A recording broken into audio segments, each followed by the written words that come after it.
여러분 안녕하십니까? 심심한 이과장입니다. 이번 시간에는 지난번에 보고 온 영화, 단편 영화였죠. 세대주 명의 변경에 대해서 이야기해 보도록 하겠습니다.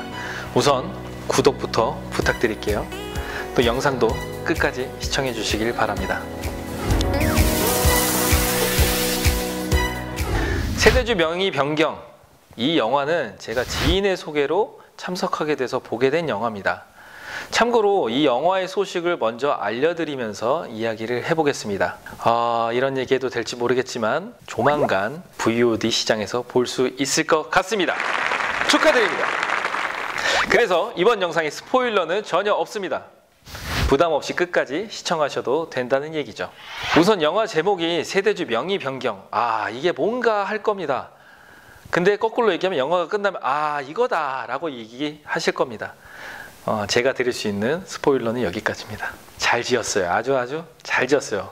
굉장히 궁금하게 잘 만들었습니다. 우선 영화의 내용을 말씀드리면 쉐어하우스에서 벌어지는 일을 그린 영화입니다.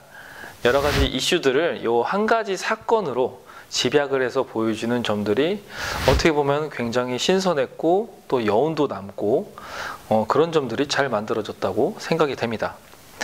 여기서 말하는 여러 가지 이슈라는 거는 대학생이 쉐어하우스에서 산다는 것 자체가 한 가지 이슈라는 겁니다.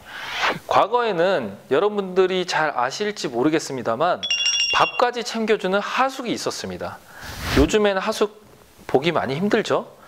있는지도 잘 모르겠어요. 또 자취는 월세가 많이 나가서 힘들고 또 고시원은 또 쉐어하우스는 불편하죠. 그렇다고 기숙사는 요즘 아시겠지만 기숙사 짓지 못하게 하고 부족하다고 하고 또 근처에 있는 주민들이 반대하고 임대업자가 반대하고 다 아시잖아요. 또 어떻게든 만들었습니다. 그러면 멀리 사는 학우들에게 양보할 수밖에 없죠. 그러면 어쩔 수 없이라도 살 수밖에 없습니다. 쉐어하우스에. 주민들이 청년주택이다 무슨 공공주택이다 이런 것들이 들어오면 집값이 떨어진다고 싫어합니다. 하지만 제가 알기로는 그런 떨어진다는 데이터는 없는 걸로 알고 있는데도 사람 심리가 좀 그런 것 같아요. 좀 심리가 좀 아닌 것 같은 거는 우선 막고 보는 약간 이런 것 때문에 좀 이런 상황들이 벌어지는 게 아닌가 싶습니다.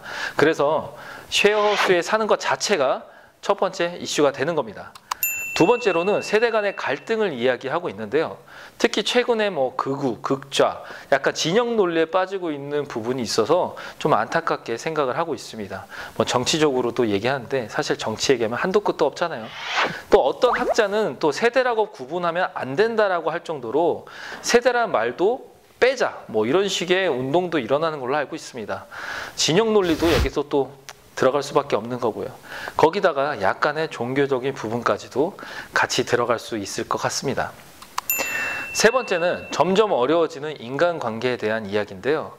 과거에 비해서 개인의 성향들이 좀 많이 드러나고 있죠. 아무래도 개성이 있네, 뭐가 있네, 4가지가 이런 식으로 그런 표현하는 사람들이 많아졌습니다. 지금도 그렇지만 과거에는 조금 더 타인의 시선의 영향을 더 받았던 것 같고요. 평범한 사람처럼 되려고 자신의 모습을 꾸미고 노력했던 것 같습니다.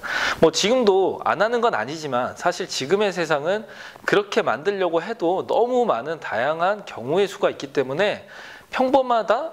과연 어떤 게 평범할까요? 이렇게 말도 하기 힘들 정도로 너무 다양한 사람들이 있는 세상입니다. 옛날에는 조금만 평범하지 않아도 이상하다고 할 수 있지만 요즘에는 평범하지 않다고 이상한 사람이라고 할 수 없겠죠? 이런 사회적 이슈들을 단편 영화에 다 넣었다고 하는 것 자체가 어쨌든 이 영화를 좋게 생각할 수밖에 없는 내용이라고 저는 생각을 합니다. 또 감독님께서 인터뷰에서 장르물로 풀고 싶었다고 하셨는데 그래서인지 영화를 보는 내내 약간 스릴러 같으면서도 호러 같기도 하고 우리가 아는 오컬트 같기도 한 느낌을 주기는 합니다. 하지만 그 어느 한 가지라고 또 얘기하기에 아쉬움이 남는 것도 사실입니다. 하지만 그로테스크함이라고 하죠. 약간의 그런 기괴스러움은 충분히 보여주고 있습니다.